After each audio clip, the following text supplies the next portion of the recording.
بسم اللہ الرحمن الرحیم۔ السلام علیکم، ویلکم ٹو مہم کہانی۔ پلیز ناول کو لائک کر دیجیے، اگر آپ نیو ہیں تو سبسکرائب ضرور کر دیجیے۔ چلتے ہیں ناول طرف۔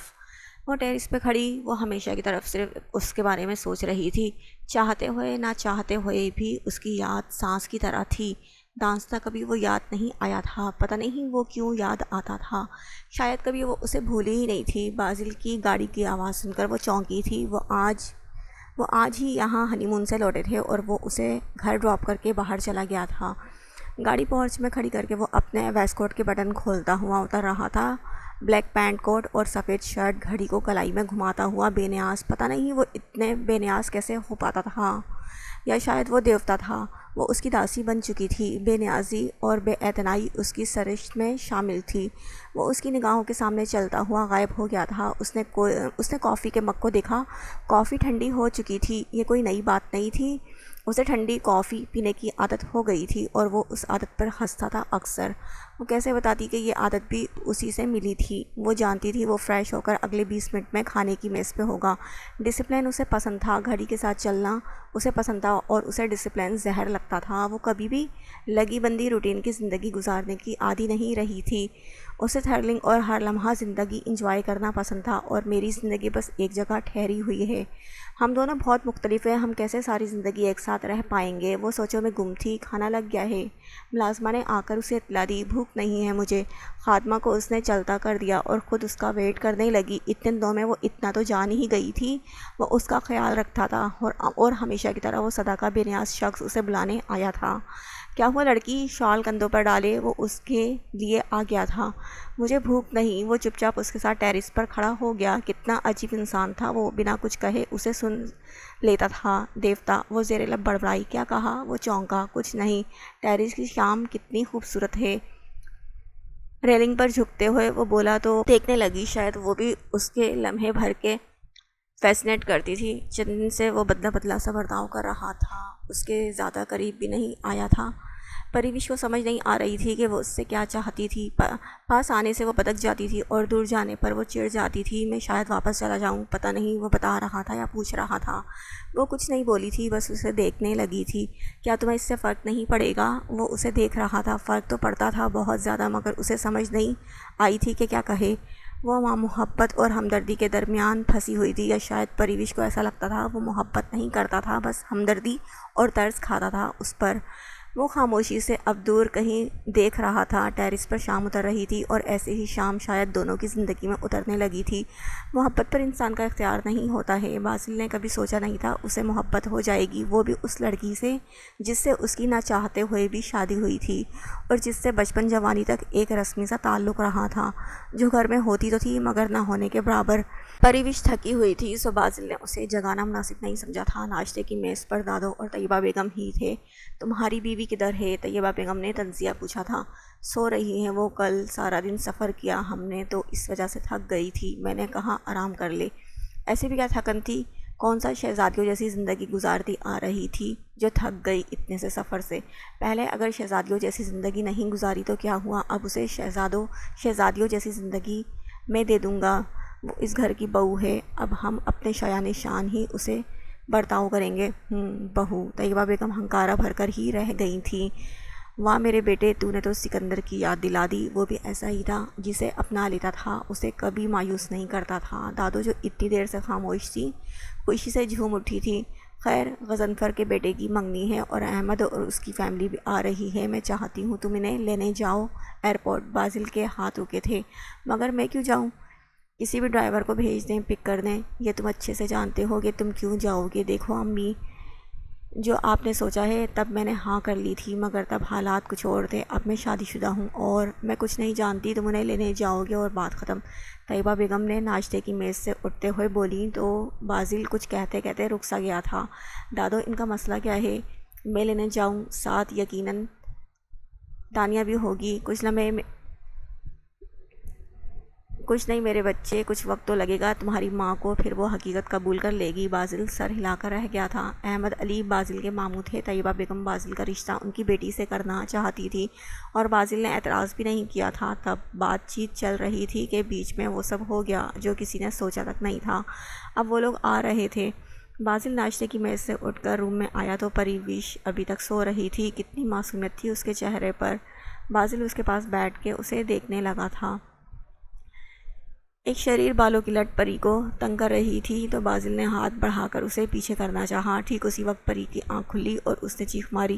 بازل بدک کر پیچھے ہوا تھا۔ کیا کر رہے تھے آپ؟ وہ غصے سے بولی تھی۔ کیا کروں گا میں؟ جب میری بیوی مجھے منہ تک نہیں لگاتی تو ایسے دیکھ کے ٹھنڈی آہیں ہی بھر سکتا ہوں۔ بازل نے خفگی سے اسے دیکھا تھا۔ ہاں تو دور ہٹیں آپ مجھ سے جلدی سے، اگر نہ ہٹوں تو جانے من۔ بازل نے اس کی آنکھوں میں جھانکا۔ بہت دن بعد پری بازل کا یہ روپ دیکھ رہی تھی۔ ہاں تو میں خود دور ہو جاؤں گی پھر۔ وہ تو تم اب بھی ہو بہت دور مجھ سے۔ ضروری نہیں جسم کے فاصلے سے دوری ماپی جائے، پرے ہو کے بات کریں آپ۔ وہ اسے پیچھے کرتے ہوئے بیڈ سے اتری تھی۔ بہت ظالم ہو یار تم، بیچارے شوہر کا ذرا خیال نہیں۔ بازل کا دکھڑا شروع ہو گیا تھا۔ بازل نے پری کو کلائی سے پکڑ کر اپنی طرف کھینچا۔ وہ کٹی ڈال کی طرح لہراتی بازل کے سینے سے لگی تھی۔ پری کا دل 100 کی سپیڈ سے دھڑکا تھا۔ ان دونوں کے چہرے بہت قریب تھے۔ پریوش کو اس کی گرم سانسیں اپنے چہرے پر محسوس ہو رہی تھیں اور اس کی پرفیوم کی مہک گویا پریوش کے حواسوں پر چھا رہی تھی۔ کافی دیر بعد پری نے آنکھیں کھولی تو بازل کو گہری نگاہوں سے اپنے چہرے پر جھکا ہوا پایا۔ تمہیں مجھ سے دور نہیں رہنا چاہیے میری جان۔ اس کے بالوں کی شریر لٹ کو کان کے پیچھے کرتے ہوئے وہ دھیمی آواز سے بولا تھا۔ پریوش کی سانسیں اس کی قربت کی آنچ سے پگھلنے لگی تھی۔ اسے لگا بازل اگر اس کے قریب یوں ہی رہا تو وہ اس کی باہوں میں ہی بے ہوش ہو کر گر پڑے گی۔ دیکھیں آپ دور ہو کر بات کریں پلیز۔ اس نے اپنے ہاتھ کے ذریعے اسے دور کرنا چاہا مگر وہ ناکام رہی۔ بازل کی پکڑ سخت تھی۔ آپ بار بار میرے قریب کیوں آ جاتے ہیں؟ پری کی پلکیں حیا سے جھکی تھی۔ یہ بھی کوئی پوچھنے والی بات ہے؟ تم اپنے دل سے پوچھو کہ تمہیں میرا قریب آنا برا لگتا ہے۔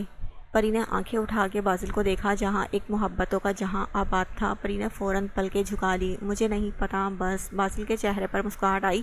تم بہت خاص ہو میرے لیے۔ تم جب میرے قریب ہوتی ہو میں سب بھول جاتا ہوں، اپنی سب فکریں پریشانیاں، بس تم مجھے یاد رہتی ہو۔ سچ میں تم ایک نشہ ہو اور میں نہ چاہتے ہوئے بھی اس نشے کا عادی ہوتا جا رہا ہوں۔ اب ان دوریوں کو مٹانے کا ان لمحوں کو امر کر دو، ان دوریوں کو مٹا دو اور ان لمحوں کو امر کر دو میری جان۔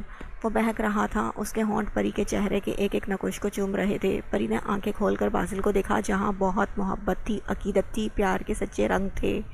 پری کو سب سچ نظر آیا۔ آپ نے مجھے ٹائم دیا تھا۔ بازل گہرا سانس لے کر پیچھے ہوا تو پری کی جان میں جان آئی تھی۔ آپ میرے قریب نہ آیا کریں، یہ تو ممکن نہیں کہ تم میری بیوی ہو اور میں جتنا چاہوں اتنا قریب آ سکتا ہوں، اتنا کہ تمہاری جان ان حسین لبوں پر لے آؤں۔ کیا مطلب آپ کا؟ پری ہکلائی تھی۔ مطلب بالکل واضح ہے، تم میری بیوی ہو اور سر سے پیر تک تم میری ملکیت ہو۔ سمجھ جاؤ میں کس حد تک اور کیسے تمہارے قریب آ سکتا ہوں۔ بازل نے آنکھ ماری تھی۔ استغفراللہ۔ پری لال ہو گئی تھی اور بازل اس کے انداز سے بے اختیار کہا مار کر ہنسا تھا۔ خیر جلدی سے تیار ہو جاؤ، ہم باہر جا رہے ہیں، منگنی ہو رہی ہے، خاندان میں تمہیں شاپنگ وغیرہ کروا دوں۔ میں کہیں نہیں جا رہی، وہ تو دادو کے بار بار کہنے پر آپ کے ساتھ گھومنے چلی گئی تھی۔ زیادہ فری مت ہو، میرے پاس سب کچھ ہے۔ مجھے پتا ہے تمہارے پاس سب کچھ ہوگا مگر میں نے کچھ اپنی پسند کا دلوانا تمہیں چاہتا ہوں۔ جلدی سے تیار ہو جاؤ ورنہ میں کچھ گستاخیاں بھی کر سکتا ہوں، پھر مجھ سے شکوہ نہیں کرنا، پہلے سے وارن کر رہا ہوں۔ ٹھیک ہے میں چلتی ہوں، بس شاور لے لوں۔ وہ دوبارہ پری کی جانب بڑھا تو پری جلدی سے واش روم میں گھس گئی۔ کہو تو میں بھی آ جاؤں تمہارے ساتھ دینے کے لیے، بازل نے آواز لگائی تھی۔ بہت بے شرم ہے آپ۔ پریوش کی آواز بازل کے کانوں میں پڑی تھی اور وہ ہنس پڑا تھا۔ تم لوگ کہاں جا رہے ہو؟ وہ نیچے اترے ہی تھے کہ طیبہ بیگم نے پوچھا تھا۔ پری کو منگنی کے لیے شاپنگ کرانے لے جا رہا ہوں۔ پری کے کاموں کے علاوہ بھی دیکھ لیا کرو۔ میں نے تمہیں کیا بولا تھا؟ تم نے احمد کی فیملی کو لینے جانا ہے۔ مجھے یاد ہے جب تک پری شاپنگ وغیرہ کرے گی تب تک ماموں کی فیملی آ جائے گی، میں واپسی میں پک کر لوں گا انہیں۔ دادو بولی تو طیبہ بیگم منہ بنا کر رہ گئی۔ اوکے موم، پھر ملتے ہیں۔ تو آپ انہیں لینے جا رہے ہیں؟ وہ گاڑی میں بیٹھے تو پری نے پوچھا تھا۔ ہاں مما نے کہا ہے، ماننا تو پڑے گا۔ اور کیا شانزے بھی آ رہی ہے؟ کچھ دیر خاموش رہنے کے بعد پری نے دوبارہ پوچھا تھا۔ باسل نے ایک نظر پری کے چہرے پر ڈالی اور پھر مسکرا دیا۔ ہاں ظاہر ہے وہ تو آئے گی ہی، آخر کو میرے کزن ہے، اور ویسے بھی جب سے آیا ہوں اس سے ملاقات نہیں ہو سکی۔ باسل کے نکھیوں سے پری کو دیکھتا ہوا بولا تھا۔ پری کے چہرے پر ایک رنگ سا آ کر گزرا تھا۔ باسل زیر لب مسکرا دیا تھا۔ ظاہر ہے پری کو بھی معلوم تھا ماضی میں باسل کا رشتہ شانزے سے طے ہونے والا تھا۔ کیونکہ تمہیں کوئی مسئلہ ہے انہیں لانے میں، میرے لانے میں؟ میری بلا سے جو مرضی کریں آپ، مجھے کیا؟ پری تنک کر بولی تھی۔ اوہ اچھا۔ باسل نے ہنکارا بھرا اور میوزک لگا کے گائیں بگائیں پری پر نظر ڈالنے لگا، جو کہیں سوچوں میں گم تھی۔ باسل کو اس کی جیلیسی اچھی لگی تھی۔ تو محترمہ شانزے سے جیلس ہو رہی ہیں؟ اچھا ہے، شاید اسی طرح ہمارے رشتے میں سدھار آ جائے۔ وہ مسکرایا۔ ویسے وہ کتنے دن کے لیے آ رہے ہیں؟ پری ایک بار پھر ان کے بارے میں پوچھ بیٹھی تو باسل ہنس دیا تھا۔ میں نے کوئی جوک نہیں سنایا آپ کو؟ وہ باسل کے ہنسنے پر بھڑکی تھی۔ ارے غصہ مت کرو، ایسے ہی بس۔ بائی دا وے تمہیں اتنا تجسس کیوں ہو رہا ہے؟ مجھے کچھ نہیں ہو رہا، ایسے ہی ذہن میں آیا تو پوچھ لیا بس۔ مجھے نہیں پتا وہ کتنے دن کے لیے آ رہے ہیں، مگر میں ان سے کہوں گا شادی تک رک جائیں۔ آخر پریشا اتنے ٹائم بعد آ رہی ہے۔ باسل نے پری کو دیکھتے ہوئے اسے مزید تپایا تھا۔ اب گاڑی سامنے دیکھ کر چلائیں بس، پری ہونٹ کاٹتے ہوئے کہنے لگی تو باسل سامنے دیکھنے لگا۔ اسے پتا تھا وہ کیا سوچ رہی تھی۔ باسل نے بھی سوچ لیا تھا اسے مزید ایسے تنگ کرتا رہے گا۔ ایک بات یاد رکھنا، تم زبردستی مسلط کی گئی ہوگی باسل پر، اور یہ شادی جن حالات میں ہوئی ہے، اس سے زیادہ امیدیں مت لگانا، یہ کبھی بھی ختم ہو سکتی ہے۔ باسل صرف میرا ہے۔ باسل گھر میں داخل ہوا ہی تھا جب شانزے کی آواز اس کے کانوں میں پڑی تھی۔ وہ لاؤنج میں تھے شاید سب۔ خالہ آپ پتہ نہیں کیسے مان گئی اس شادی پر؟ آپ نے خود ہمارے گھر آ کر ہمارا رشتہ مانگا تھا اور بات پکی کرنے کی بات کی تھی۔ میں بھی اس شادی پر راضی نہیں، نہ کبھی ہوں گی۔ تم کیسی ڈھیٹ لڑکی ہو، ابھی تک یہاں کھڑی ہو، جاؤ بھی گھر کے کام وام دیکھو، طیبہ بیگم بولی تھی۔ باسل کا چہرہ سرخ ہو گیا تھا۔ وہ لاؤنج کے دروازے تک ہی پہنچا تھا کہ پری دروازے سے نکلی تھی۔ پری کی آنکھوں میں آنسو تھے۔ باسل نے اس کی کلائی پکڑ لی تھی۔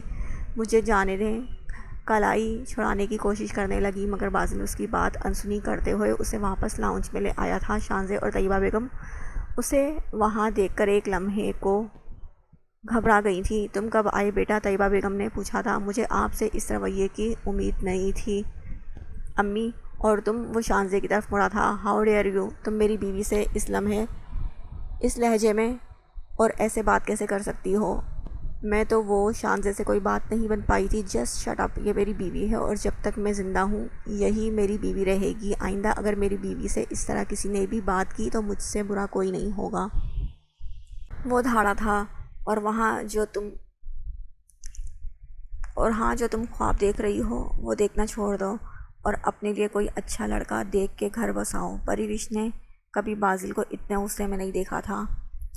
بیٹے بچی ہے، وہ منہ سے بات نکل جاتی ہے۔ طیبہ بیگم نے اسے شانت کرنے کی کوشش کی تھی۔ اگر بچی ہے اور اسے یہ نہیں پتا کہ منہ سے کیا کہنا ہے تو بہتر ہے منہ بند رکھے اپنا۔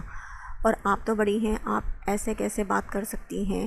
یہ میری بیوی ہے، میں نے اس سے شادی کی ہے، نہ کہ اس نے مجھ سے زبردستی۔ میں بتا رہا ہوں اگر کس نے میری بیوی کی انسلٹ کی یا اسے تکلیف دی تو اس کا مطلب اس نے باسل کو تکلیف دی۔ وہ غصے میں تھا بہت۔ باسل پلیز چلیں۔ پریوش کو ڈر لگنے لگا اس کے غصے سے۔ باسل نے پری کو دیکھا تھا، اس کی آنکھیں چھلکنے کو بےتاب تھیں۔ چلو اوپر کمرے میں۔ وہ پری کا ہاتھ تھامتے اس کی کلائی تھامتے ہوئے باہر نکل آیا تھا۔ طیبہ بیگم کو تو جیسے سانپ سونگھ گیا تھا۔ انہیں امید نہیں تھی ان کا بیٹا اس لڑکی کے لیے انہیں باتیں سنا سکتا ہے۔ شانزے کا چہرہ بھی اپنی بے عزتی پر لال ہو چکا تھا۔ یہ کیا تھا؟ شانزے جیسے ہوش میں آئی تھی۔ کوئی بات نہیں، جوان خونے، نئی شادی ہوئی ہے، فکر نہ کرو، وہی ہوگا جو میں سوچ رہی ہوں، چند دنوں کا خمار ہے، خود ہی اتر جائے گا۔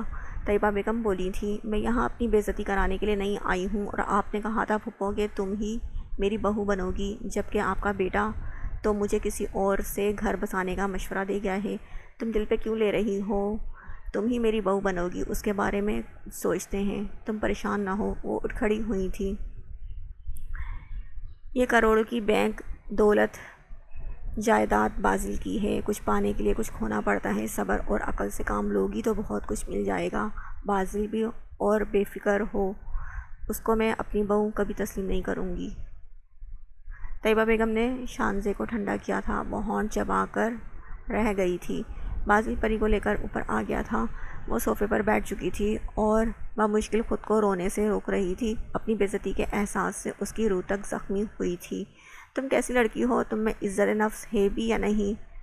کوئی تمہیں کچھ بھی بولتا رہے تم سنتی رہو گی کیا؟ اپنے حق کے لیے نہیں بولو گی؟ کب تک چلے گا یہ سب؟ ہاں بولو، میرے ساتھ ہی ہمیشہ ایسے کیوں ہوتا ہے؟ پری سسک پڑی۔ بازل ایک گہرا سانس لے کر خود کو شانت کرنے لگا۔ دیکھو پری، ماضی میں تمہارے ساتھ جو ہوا اس کا یہ مطلب تو نہیں کہ تم ہمیشہ خود ترسی کی زندگی گزارنا پسند کرو گی۔ سب کا پاسٹ ہوتا ہے لیکن سب پاسٹ میں نہیں جیتے، آگے بڑھ جاتے ہیں، اپنے حصے کی خوشیوں کو جیتے ہیں، پاسٹ کو صرف پاسٹ میں ہی رہنے دیتے ہیں۔ تم بھی آگے بڑھو، اپنی خوشیوں کے بارے میں سوچو۔ کوئی تمہیں خوشیاں نہیں دے گا، تمہیں خود خوشیوں کو حاصل کرنا ہوگا۔ خوشیاں پتہ ہے ہمارے ارد گرد ہوتی ہیں، بس ہمیں ان پلوں کو جینا ہوتا ہے، یادگار بنانا ہوتا ہے۔ دیکھو میں ہوں نا تمہارے ساتھ، ہم اپنی ایک خوشیوں بھری زندگی گزاریں گے، ایک دوسرے کا سہارا بنیں گے، ایک دوسرے کے غم شیئر کریں گے، مگر تم مجھ پر بھروسہ تو کرو۔ بازل اسے صوفے پر بٹھا کر گھٹنوں کے بل اس کے ہاتھ تھامے نرمی سے بول رہا تھا۔ پریوش کو پتہ ہی نہیں چلا کب اس کے آنسو اس کے ضبط کو شکست دے کر بازل کی ہتھیلیوں پر گرے تھے۔ تمہیں اپنے وجود کو قیمتی سمجھنا چاہیے۔ تمہیں یہ کیوں لگتا ہے کہ میں ترس کھا رہا ہوں تم پر؟ تم ترس کی حقدار نہیں ہو، تمہیں ایسا نہیں سوچنا چاہیے۔ دنیا تم پر ہنس رہی ہے، وارئر ہو تم۔ ایک دنیا کو کوئی سروکار نہیں ہوتا جب تک تم خود ترسی کا شکار ہوگی، لوگ بھی تمہیں اسی نگاہ سے دیکھیں گے۔ سو پلیز ایسا کرنا بند کرو۔ ادھر دیکھو، پریوش کی تھوڑی کو اوپر کرتے ہوئے وہ اس کی آنکھوں میں جھانکتے ہوئے بولا تھا۔